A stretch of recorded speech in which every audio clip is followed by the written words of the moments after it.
और आज हम बहुत ही इंपॉर्टेंट टॉपिक पर बात करने वाले हैं कि हेल्दी लोगों को भी हार्ट अटैक क्यों। All information shared on the Fit Family Hit Family YouTube channel, Instagram page, Facebook page, website, podcasts, blogs, webinars, live sessions, and other social media platforms is intended solely for educational and informational purposes.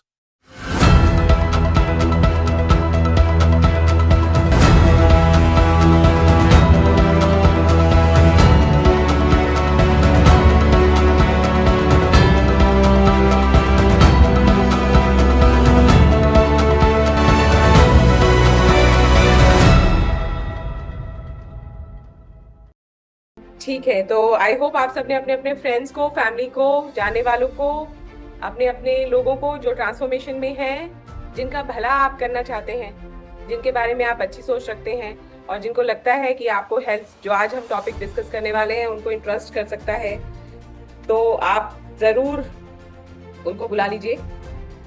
चलिए, मैं आपसे ये पूछना चाहती हूँ कि क्या आपके जाने वालों में से कुछ एक जो हम पीछे अभी न्यूज़पेपर में देखते हैं कि यंग लोगों को हार्ट अटैक की हम खबरें सुनते हैं ना, बहुत सारे सेलिब्रिटीज जानते होंगे आप जो कि यंग हैं और जो बहुत ही फिट भी हैं। जैसे आपने देखा होगा बॉलीवुड इंडस्ट्री के अंदर है ना, वो तो अपनी फिटनेस का इतना ध्यान रखते हैं। सुष्मिता सेन, पीछे उनको खबर आई थी कि उनको हार्ट अटैक आया है। ऐसे जानते हैं आप कुछ लोगों को? जरा लिखें चैट बॉक्स में कोई आपके जानने वाले हो जिनके बारे में आपने ऐसा सुना हो। और हम आए दिन देखते रहते हैं और हम बहुत आश्चर्यचकित होते हैं, और जब कभी ऐसी खबर आ जाती है तो कितने लोगों को डर लगता है। सिद्धार्थ शुक्ला, बिल्कुल, कितने लोगों को डर लगता है। और उस दिन तो फिर हम सारा दिन बहुत अच्छा खाते हैं, उस दिन थोड़ी एक्सरसाइज भी कर लेते हैं, है ना। लेकिन हम लोगों की मेमोरी जो है वो बहुत ज्यादा दिन तक उस चीज को याद नहीं रखती। अच्छी बात है ये भी। तो बस एक हफ्ता ज्यादा से ज्यादा हम उस चीज को फॉलो करते हैं, हेल्दी लाइफस्टाइल जीने की कोशिश करते हैं, या फिर हम लोग ऐसा करके और ज्यादा जंक फूड भी खाने लगते हैं कई बार कि पता नहीं भाई जिंदगी का तो भरोसा नहीं है, वो फला फला तो देखो जिम भी जाता था उसके बाद भी आ गया, है ना। तो हम तो किसी भी गिनती में नहीं आते। तो आप कौन से लोगों की कैटेगरी में आते हैं? एक वो है जो डर के अपनी लाइफस्टाइल को बदल लेते हैं, और दूसरे जो कि डर जाते हैं और फिर सोचते हैं कल का कोई नहीं भरोसा। कौन से वाली में आते हैं, ए में कि बी में? जरा लिखो चैट बॉक्स में। मतलब डर के आप जिंदगी में जो कर रहे हैं उसको और ज्यादा ये कह के मजे करते हुए। अच्छा, ए में आते हैं हरीश जी, वेरी गुड। बाकी लोग ए में आते हैं, वेरी नाइस, ए के अंदर आते हैं, ठीक है। तो आज हम डिस्कस करेंगे कि ऐसा क्यों होता है, ओके। और ऐसी मैं नहीं कह रही हूँ, ऐसा रिसर्च कहती है 5 to 6% लोग ऐसे होते हैं जो कि हेल्दी होने के बाद भी जिनको ये अटैक आता है। तो क्या क्राइटेरिया है इस चीज का? हेल्दी हार्ट होने का क्या क्राइटेरिया है? कैसे हम अपने आप को सेफ गार्ड कर सकते हैं? क्या ऐसा वो हिडन ट्रुथ है जो हमको नहीं पता? तो आज हम उसके बारे में बात करते हैं, ठीक है। मान लेते हैं ये एक मॉन्स्टर है और इसके बड़े बड़े दांत है। मॉन्स्टर जो है इसके ऐसे 4 हाथ हैं और इसको बोलते हैं मेटाबॉलिक सिंड्रोम। क्या बोलते हैं? Metabolic syndrome. तो मेटाबॉलिक सिंड्रोम जो होता है, जिन जिन लोगों में पाया जाता है उन लोगों के हार्ट अटैक के चांसेस बढ़ जाते हैं, ठीक है। तो ये जो मेटाबॉलिक सिंड्रोम है, इसके ये 4 हाथ जो है ये क्या दिखाते हैं वो हम बात करते हैं। सबसे पहला है ओबेसिटी। ऐसे लोग जिनका बीएमआई 25 के नीचे नीचे है,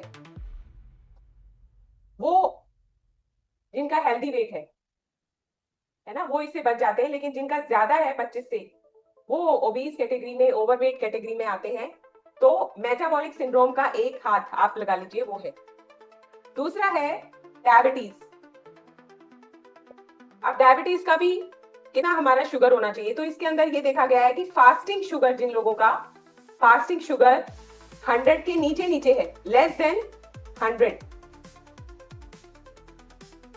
वो लोग हेल्दी हैं। लेकिन जिसका 125 से 100 से ही लगा लीजिए, 100 से ऊपर है, जिनका 100 से ऊपर है, वो लोग जो प्री डायबिटीज और डायबिटीज की क्राइटेरिया फुलफिल करते हैं, 125 से ऊपर डायबिटीज, 100 से ऊपर प्री डायबिटीज, उन लोगों का एक मेटाबॉलिक सिंड्रोम का एक तो हाथ है उनके अंदर है। ठीक है। और तीसरा आता है ब्लड प्रेशर। कितना होता है ब्लड प्रेशर हेल्दी? 120, 80। तो अगर इससे बढ़ा हुआ है 130 या नीचे वाला बढ़ा हुआ है 90, कोई भी बढ़ा हुआ है, तो आपके अंदर मेटाबॉलिक सिंड्रोम है। और चौथा आ जाता है डिसलिपिडीमिया। डिसलिपिडीमिया का मतलब क्या होता है कि हमारा एलडीएल कोलेस्ट्रॉल वो बढ़ा हुआ है और एचडीएल जो है वो कम है। ठीक है, यानी कि हमारे कोलेस्ट्रॉल के अंदर ट्राइग्लिसराइड्स अगर हमारे बढ़े हुए हैं तो वो आ जाता है, उसको बोलते हैं डिसलिपिडीमिया। तो अगर इन चारों में से कोई एक फैक्टर भी अगर आपके साथ है तो इसका मतलब मेटाबॉलिक सिंड्रोम के राक्षस की एंट्री आपकी बॉडी में हो चुकी है। ओके, तो अगर ये राक्षस हमारे अंदर प्रेजेंट है तो हार्ट अटैक होने के चांसेस, अब मान लीजिए कोई ओबीज नहीं है लेकिन उसको शुगर है तो उसके अंदर मेटाबॉलिक सिंड्रोम है। अगर उसका अगर ये दोनों नहीं है, एक है ब्लड प्रेशर तो भी है, अगर उसका कोलेस्ट्रॉल डीरेंज है तो भी है। तो आप जितने लोग यहाँ पर कनेक्टेड हैं, तो वो आप सबको अपनी हेल्थ रिपोर्ट पता है कब करवाए थे लास्ट आप लोगों ने? तो मुझे ये बताइए कि क्या आपके अंदर मेटाबॉलिक सिंड्रोम प्रेजेंट है? जरा चैट बॉक्स में लिखे, चैट बॉक्स में लिख के बताइए प्रेजेंट है। Okay, let's be honest to each other, क्योंकि आज मैं आपको सोल्यूशन भी बताऊंगी कि कैसे हम इसका इलाज कर सकते हैं, प्रोएक्टिव एक्शन ले सकते हैं, प्रिवेंट कर सकते हैं। ओके, अर्चना जी लिख रही हैं यस यस यस। ओके, बाकी लोग more than 80 people are connected, BMI higher. बिल्कुल, रेनू जी मना कर रही है, वेरी गुड रेनू जी। नरेंद्र जी लिख रहे हैं। ठीक है, तो अब आपको पता चल गया मेटाबॉलिक सिंड्रोम आपके अंदर है या नहीं है, ये हमें अब पता चल गया। तो इसका मतलब क्या हुआ? हम लोगों को हैरानी नहीं होनी चाहिए कि जिन लोगों को भी हार्ट अटैक की खबरें हम सुनते हैं हो सकता है। तो मेटाबॉलिक सिंड्रोम जो है वो दो तरह के लोगों में, दो तरीके से वो हमें दिखता है। मैं ऊपर लिखती हूँ मेटाबॉलिक सिंड्रोम। एक तो ओबीज लेकिन मेटाबॉलिकली हेल्दी, ऐसे लोग होते हैं। मेटाबॉलिकली बाकी चीजें उसमें उनमें नहीं होती, खाली उनका वेट ज्यादा है, ओवरवेट लोग हैं। लेकिन एक होते हैं हेल्दी वेट वाले। हेल्दी वेट वाले तो ये दो तरीके के लोग हैं, जो देखने में मोटे हैं लेकिन उनको बाकी पैरामीटर्स उनके क्लीन है। ओके, ना तो उनका कोलेस्ट्रॉल भी सही है, उनका डायबिटीज भी नहीं है, उनको ब्लड प्रेशर भी नहीं है, खाली उनका बीएमआई ज्यादा है। लेकिन एक दूसरे लोग हैं जो जिनका वेट तो हेल्दी है लेकिन बाकी चीजें प्रेजेंट है, बीपी भी है, शुगर भी है, और तो इस तरीके के लोग हैं। तो दोनों के अंदर ही चांसेस हार्ट अटैक के हैं। मैंने आपको अभी अभी क्लियर किया है। चलिए, अब हमें पता कैसे चले, कौन सा ऐसा टेस्ट होता है जिससे हमको ये पता चलेगा और अच्छे से हम ब्लड टेस्ट में कैसे पता करें कि क्या कोई टेस्ट होता है? ओके, यस होता है। उसका नाम होता है HOMA IR test, insulin resistance. IR का मतलब इंसुलिन रेजिस्टेंस। तो अगर आप कोई भी जब अपना ब्लड टेस्ट करवाते हैं तो उनको आप बोलिए होमा आईआर। तो होमा आईआर जब निकाला जाता है तो उसके अंदर क्या वैल्यू होती है? उसमें होता है fasting insulin into fasting sugar divided by 405। इससे आपके होमा आईआर की वैल्यू आ जाती है। तो जब आप ब्लड टेस्ट करवाते हैं तो अगर आपको होमा आईआर नहीं करवाना तो आप फास्टिंग इंसुलिन करवा लीजिए, और फास्टिंग शुगर तो होता ही है। तो आप इसमें क्या रीडिंग आनी चाहिए वो हमें अब समझना है। अगर हमारी रीडिंग 1.5 से कम है तो वी आर मेटाबॉलिकली हेल्दी।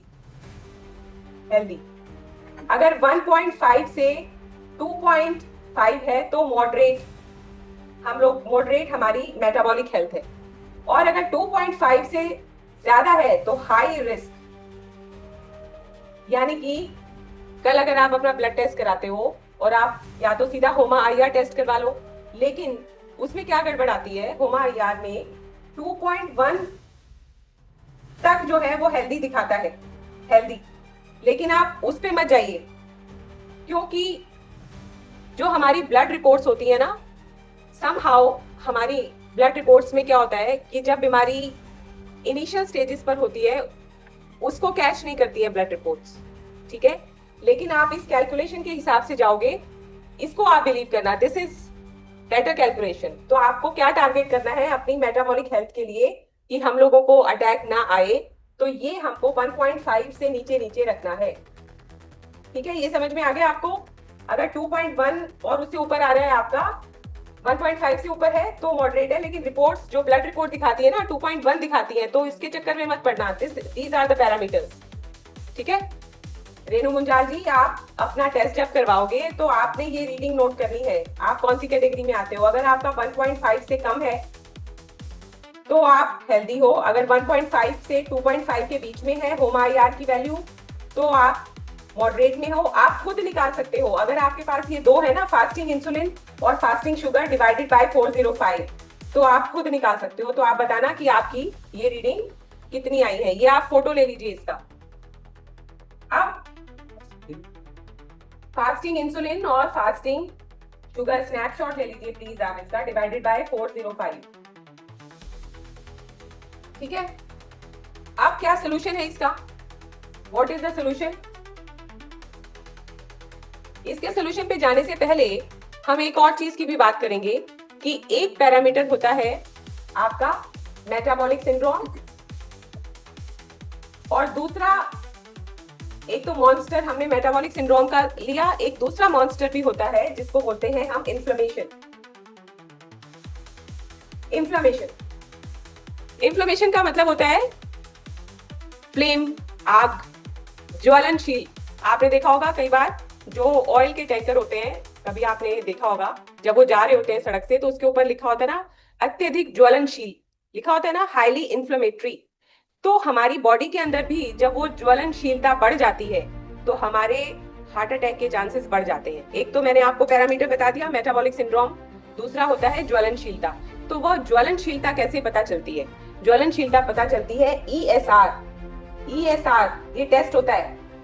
ठीक है, एरिथ्रोसाइट सेडिमेंटेशन रेट, मतलब हमारी बॉडी के अंदर जो हमारी ये कह लीजिए हमको हमारी प्रतिरोधक क्षमता होती है, एरिथ्रोसाइट्स जो होती है उनका मरने की रेट्स, मतलब हमारे बॉडी के अंदर जो फाइटर्स हैं अगर वो ज्यादा मर रहे हैं, इसका मतलब क्या हुआ कि आतंकवादी ज्यादा हैं, वो उनको मार रहे हैं, तो उनकी मरने की जो दर है अगर वो ज्यादा आती है, वो कौन से टेस्ट से आती है? ESR से।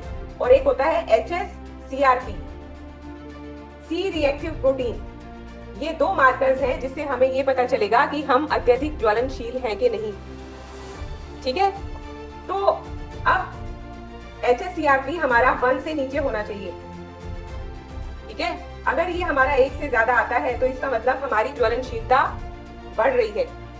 ओके, और अब आप देख लीजिए इसका अंदाजा आप इस चीज से लगा सकते हो कि मेटाबॉलिक सिंड्रोम जो है वो सूखी घास है, ये सूखी घास है और ये है आग, ये आग है। तो जब दोनों मिल जाते हैं तो फ्लेम अच्छे खासे जलेगी फिर बॉडी हमारी, तो वही हो रहा है। अब आप देखिए, क्या हमारी बॉडी के अंदर फ्लेम की जरूरत नहीं होती? हमारे पेट में अग्नि है, अग्नि बहुत जरूरी होती है, लेकिन जब कंट्रोल्ड मैनर में होती है।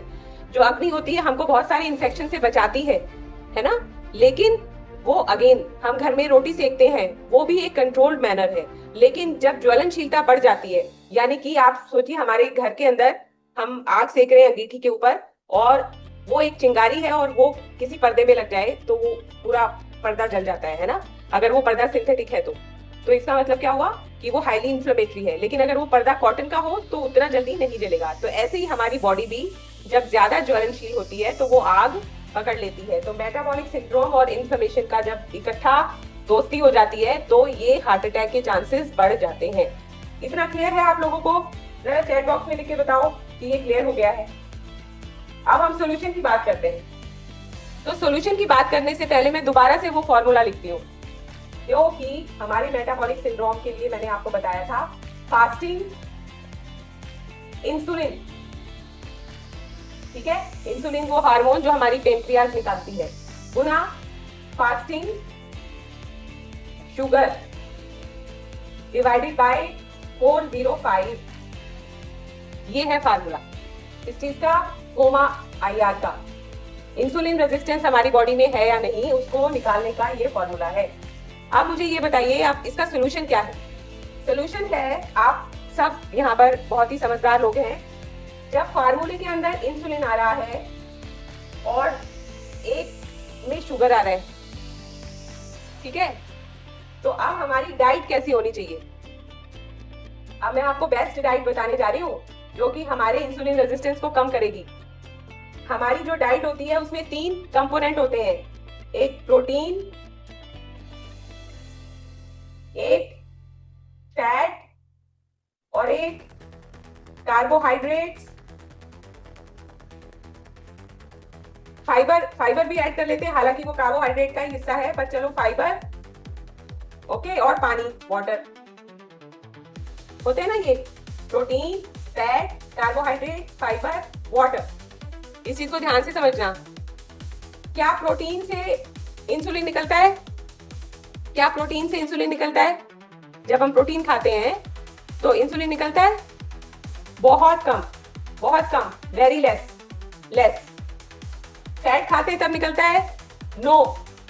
कार्बोहाइड्रेट खाते हैं, अनाज खाते हैं, रोटी खाते हैं, मिठाई खाते हैं, तब निकलता है? यस। फाइबर खाते हैं तो निकलता है? नो। वाटर पीते हैं तो निकलता है? नो। तो इसका मतलब क्या हुआ कि सुबह से लेकर रात तक हम क्या खा रहे हैं? कार्बोहाइड्रेट्स। ब्रेकफास्ट, लंच, डिनर, चाय, स्नैक्स, आइसक्रीम और अल्कोहल, शादी, सेलिब्रेशन, बर्थडे पार्टी, क्या चीजें खानी है ज्यादा? कार्बोहाइड्रेट्स। तो कैसी डाइट होएगी हमारी? अगर ऐसी डाइट है तो इंसुलिन भी निकलेगा, शुगर भी निकलेगा। तो ये दोनों जब निकलेंगे तो क्या ये कम हो सकता है? नो। ये कम कैसे होगा? तो हम डेफिनेटली, हम लोग तो मेटाबॉलिक सिंड्रोम तो हमारा आ ही गया है अब, हाईली इंफ्लेमेटरी। और जब आप शुगर होती है तो हमारी बॉडी में इंफ्लेमेशन बढ़ता है। चींटियां कब ज्यादा आती है? शक्कर पर आती है ना। इन्फेक्शन जब होता है, जब शुगर वाले का पैर काटना पड़ता है, तब क्या है वो दांत जब हमारे खराब होने शुरू होते हैं, कैविटीज लगती हैं, वो कब लगती हैं? जब शुगर ज्यादा है ना। तो इसका मतलब इन्फ्लेमेशन भी बढ़ गया, मेटाबॉलिक सिंड्रोम भी बढ़ गया, तो हार्ट अटैक का खतरा बहुत ज्यादा, कई गुना बढ़ गया। तो अगर हमको ठीक करना है, अगर हमें मेटाबॉलिक सिंड्रोम के जो 4 हाथ हैं अगर उनको काटना है, तो हमको अपनी डाइट कैसी रखनी पड़ेगी? लो कार्बोहाइड्रेट। अब लो कार्बोहाइड्रेट समझ में नहीं आता, इसका सिंपल तरीका मैं आपको बताती हूँ। मान लीजिए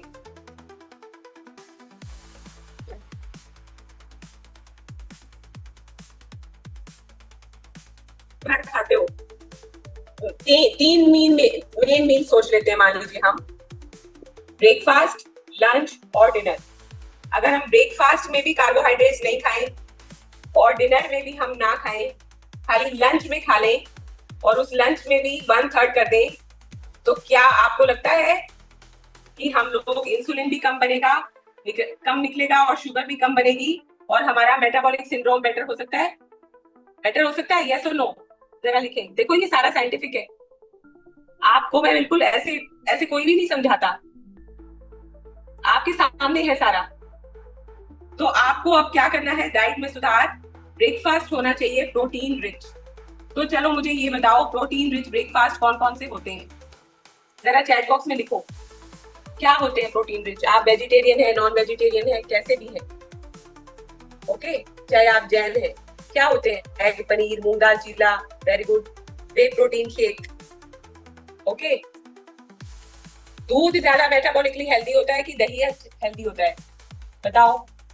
दही ज्यादा मेटाबॉलिकली हेल्दी होता है दूध के कंपैरिजन में। तो अगर आपको वे प्रोटीन या प्रोटीन पाउडर शेक लेना है तो दूध में नहीं लेना, उसको लस्सी में लेना है, ओके। क्योंकि लस्सी जो होती है वो ज्यादा, उसके अंदर प्रोबायोटिक कंटेंट आने की वजह से उसका मेटाबॉलिक जो उसकी रेटिंग है वो अच्छी हो जाती है, बेटर हो जाती है, ओके। कर्ड जिसको हम बोलते हैं। तो ये आ गया, एग हो गया, आमलेट हो गया, नॉन वेज हो गया, वेजिटेरियन के लिए मूंग दाल हो गया, स्प्राउट मूंग हो गए।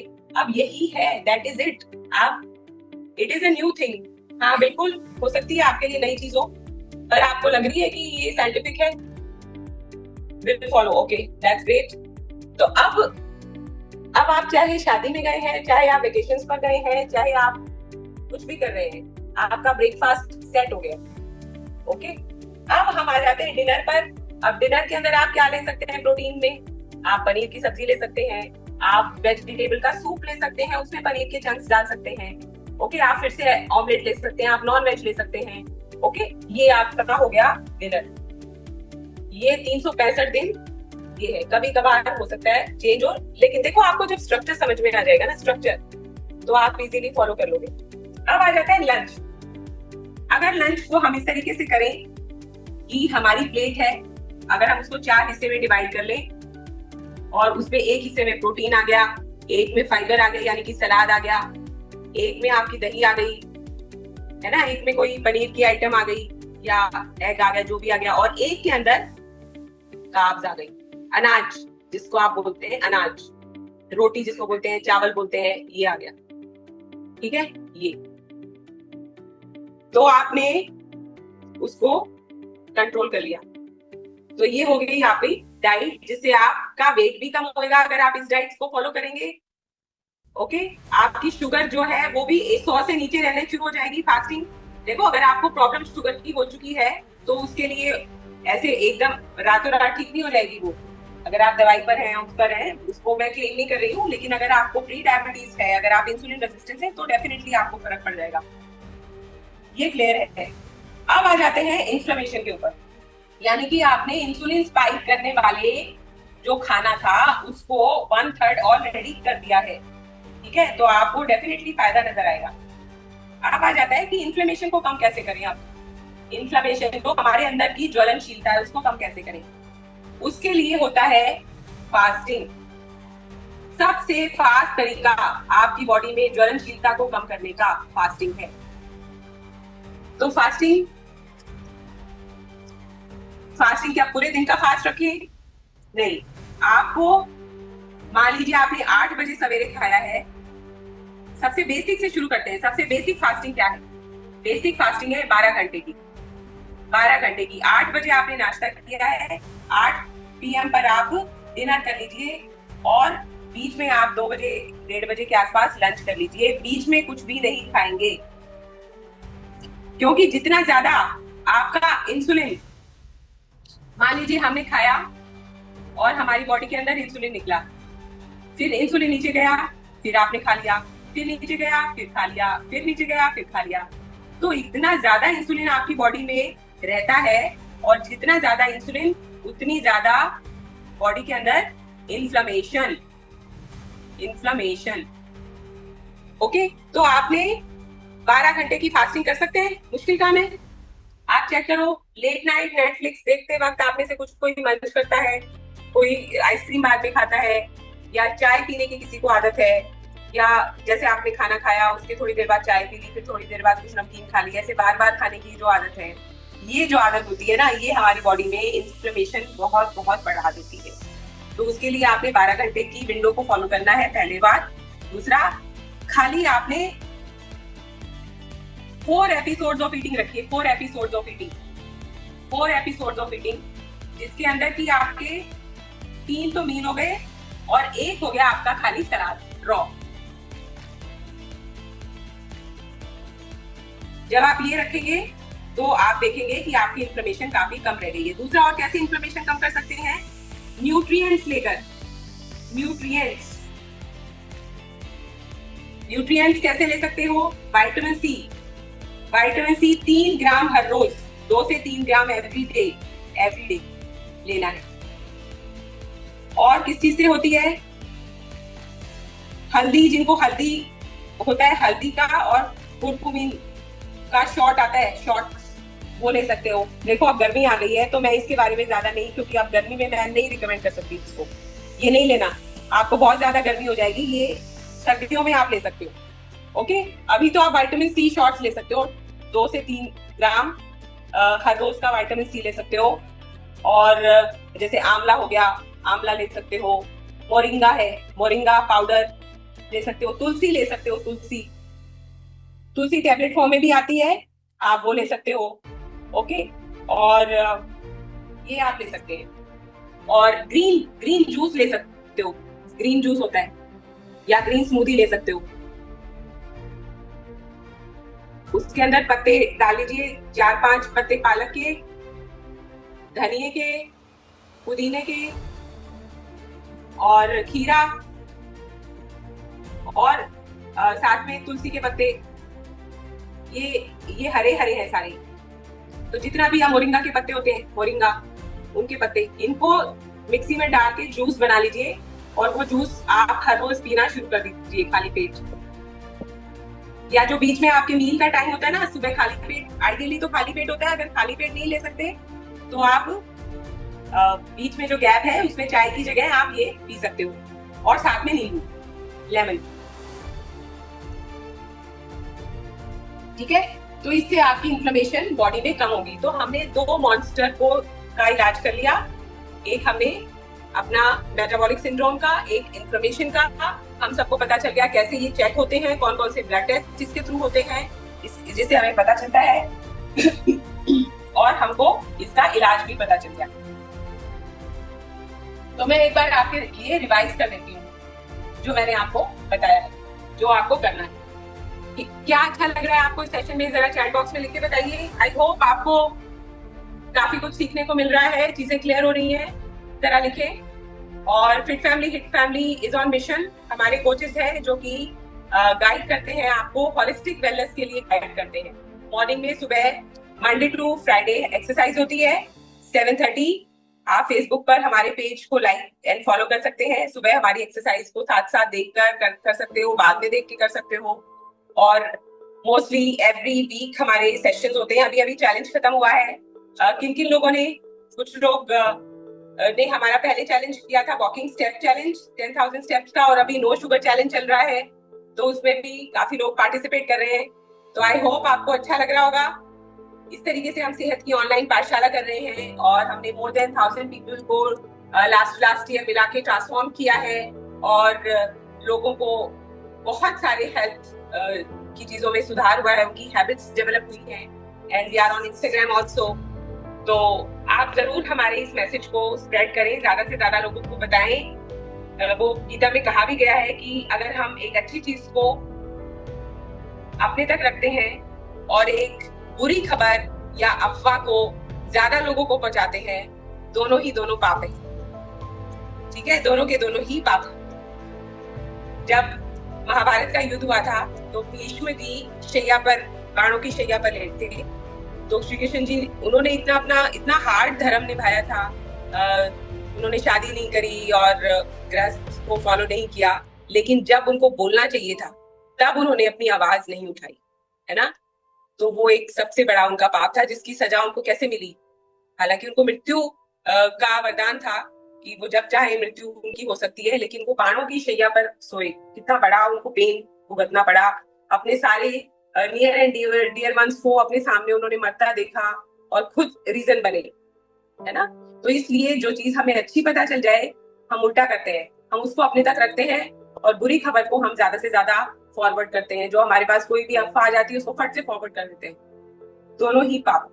ठीक है, तो मैंने आपको आज इलाज बता दिया है कि हार्ट अटैक जिसकी हमें खबर मिलती है, तो अब आगे से आप ये नहीं कह सकेंगे कि आपको नहीं पता नहीं क्या अचानक हो जाता है। अचानक कुछ नहीं होता है, कोई भी चीज अचानक नहीं होती है, कंपाउंडिंग इफेक्ट होता है। कंपाउंडिंग, आप जो मेहनत करते हैं, हर रोज मेहनत करते हैं, तो वो भी मेहनत ही कंपाउंड होती है। ऐसे ही हमारी अच्छी आदतें भी कंपाउंड होती है।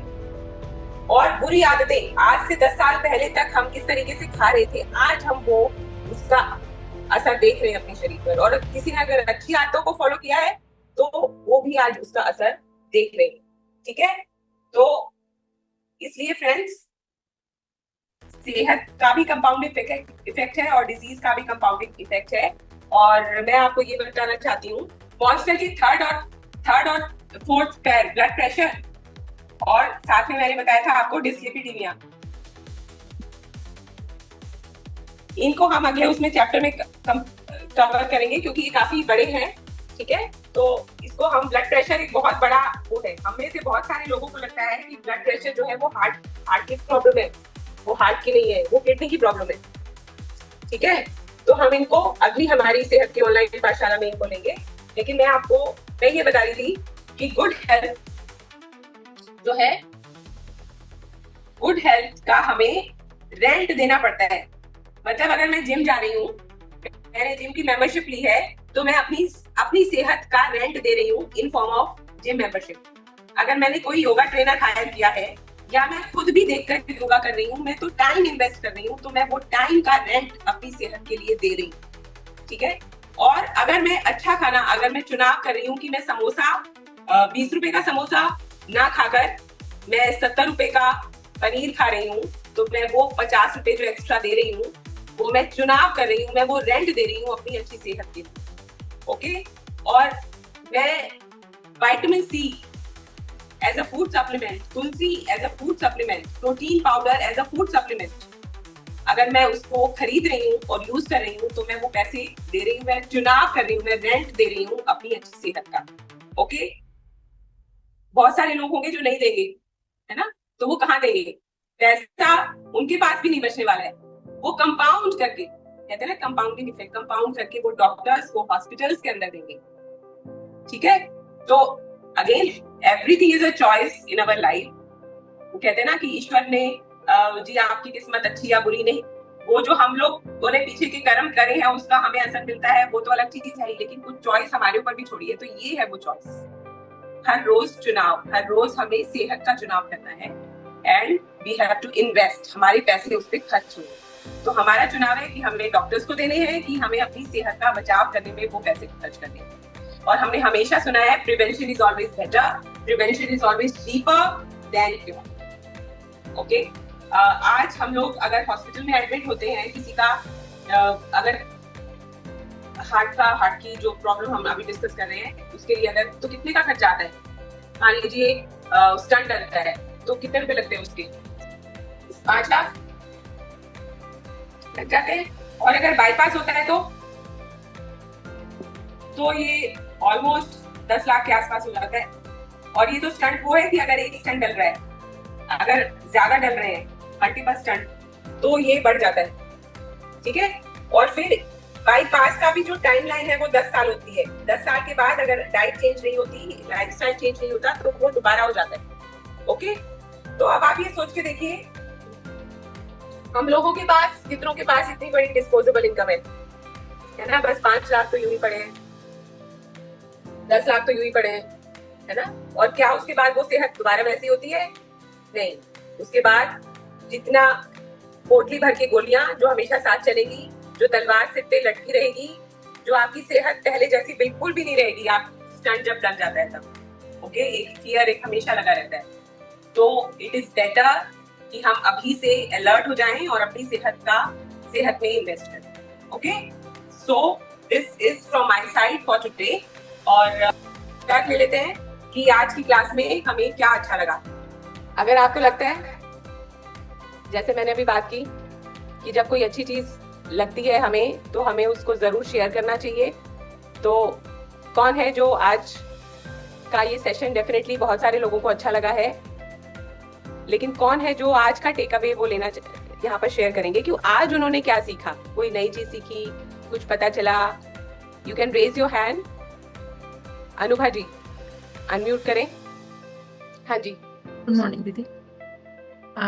जी आज का जो हमारा सेशन रहा, बहुत सारी चीजें इसमें मैंने नोट करी हैं, और जो ये तो बिल्कुल भी आइडिया नहीं था कि मेटाबॉलिक सिंड्रोम और इन्फ्लेमेशन जो है इनको ये किस तरीके से इम्पैक्ट मतलब हमारी बॉडी पे इनका आ रहा है, ये चीज इतनी क्लैरिटी में नहीं पता थी। और इसको जो आपने छोटे छोटे स्टेप्स में बताया ना कि इसको ऐसे कर सकते हैं, एक जो रूटीन बन जाएगा, जिससे अगर हम थोड़ा सा इसको ध्यान से करेंगे तो ये है कि हाँ, डाइट में आपने जो बताया इंसुलिन का कैसे करना है और लो कार्ब्स और ये सारी चीजें हम कुछ कुछ कर रहे हैं, लेकिन डिटेल में आज ऐसा लग रहा है कि कंप्लीट पैकेज एक मिला है जिससे सेहत का चुनाव करना है। Okay, very good. हाँ जी, फैसले अच्छे लेने हैं जो सेहत के लिए बेनिफिशियल। ओके, रोज वो फैसला वही करना, रोज वही करना है, ये बहुत इंपॉर्टेंट है, क्योंकि बीच बीच में 4 दिन करते हैं, फिर एक दिन कुछ हो जाता है, फिर बर्थडे आ जाता है, फिर एनिवर्सरी आ जाती है, तो वो थोड़ा सा इस तरीके के सेशन से ये चीज एक हैबिट में तभी आ पाएगी। Amazing thank you so much. Gagan ji. दीदी रियली सेहत की पाठशाला ही बोलूंगा मैं इसको, कि इतनी अमेजिंग इंफॉर्मेशन टिप्स मिले, एंड सबसे पहला चीज होता है कि प्रॉब्लम्स को आइडेंटिफाई करना, जो आपने स्टेप बाय स्टेप जितनी प्रॉब्लम्स, मैंने भी काफी कुछ नोट डाउन किया है कि प्रॉब्लम्स को आइडेंटिफाई कैसे करना है एंड उसका स्टेप बाय स्टेप सॉल्यूशंस क्या है। एंड सॉल्यूशंस कोई डिफिकल्ट सॉल्यूशंस नहीं है, अगर हमने उसको लगातार फॉलो कर लिया तो हम अपनी सेहत को वाकई रिवर्स कर सकते हैं, बहुत अच्छी बना सकते हैं। एंड कुछ फैमिली में मैंने अपने प्रॉब्लम्स भी फेस की है एंड अच्छी खासी प्रॉब्लम्स फेस की है, तो वहां पे मेरे को अभी ये समझ में आ रहा है कि वो छोटी छोटी शायद चीजें अगर की गई होती है, इन्फॉर्मेशन ये नॉलेज पहले होती तो शायद हम बहुत बड़े लॉस से बच सकते थे। सो हम इसको और स्प्रेड करेंगे, जो लॉस हमारा हुआ है वो किसी और का ना हो। सो थैंक यू दीदी। Thank you so much. So thank you friends. और अगली बार हम ब्लड प्रेशर के ऊपर बात करेंगे कि कैसे, ऐसे बहुत सारे लोग हैं जिनको ब्लड प्रेशर की प्रॉब्लम है, तो वो क्यों होता है। ओके, हाँ जी खुशबू जी। यस मैम, मैंने आज फर्स्ट टाइम आपका सेशन ज्वाइन किया है and I am working on my self from last 1 year, but इतनी चीजें पता ही नहीं थी जितनी आपने बोल दी है। ओके, कहाँ से कनेक्टेड हैं आप खुशबू? मैं जोधपुर से। Okay, and I have seen very मतलब बहुत बड़ी डिजीज मैंने अभी थोड़ा टाइम पहले सीन की है मेरे हस्बैंड का, इट वाज किडनी ट्रांसप्लांट। तो उसके बाद में जो चीजें आज समझ आई, ऐसा लगता है कि अगर ये चीजें 1 साल पहले पता होती तो मेरा बहुत पैसा बच सकता था और मेरा टाइम भी बच सकता था। बिल्कुल बिल्कुल। Okay, yes ma'am. किसने इनवाइट किया है आपको खुशबू? मुझे संजय सर ने। Okay yes ma'am. Okay, thank you for sharing Khushbu. Thank you so much ma'am. Okay, thank you. Manav ji. हाँ जी, अनम्यूट करें Manav ji. Yes, great session दी, जैसे आपका हमेशा रहता है। और दूसरी चीज जो आज बात करी आपने, मेडिसिन जो लोग अपने ऊपर डिपेंड हो जाएंगे, सीरियसली मैंने खुद लोगों के घर बिकते हुए देखे हैं, तब भी उनकी जान नहीं बच पाती, इसलिए बहुत लोगों को अवेयर करते हैं। और सीरियसली ये स्टेप मैंने भी अपने ऊपर लिया है अपनी सेहत के लिए, और सीरियसली अपने ऊपर तो इन्वेस्टमेंट करनी पड़ती है, रियलाइज हो रहा है, और ये विदिन 90 डेज के अंदर दिखेगा भी अपनी सेहत के लिए। थैंक यू सो मच दी, ऐसे सेशन के लिए हमेशा आप लाते हैं। Thank you so much. Thank you दी, थैंक यू भैया। Thank you.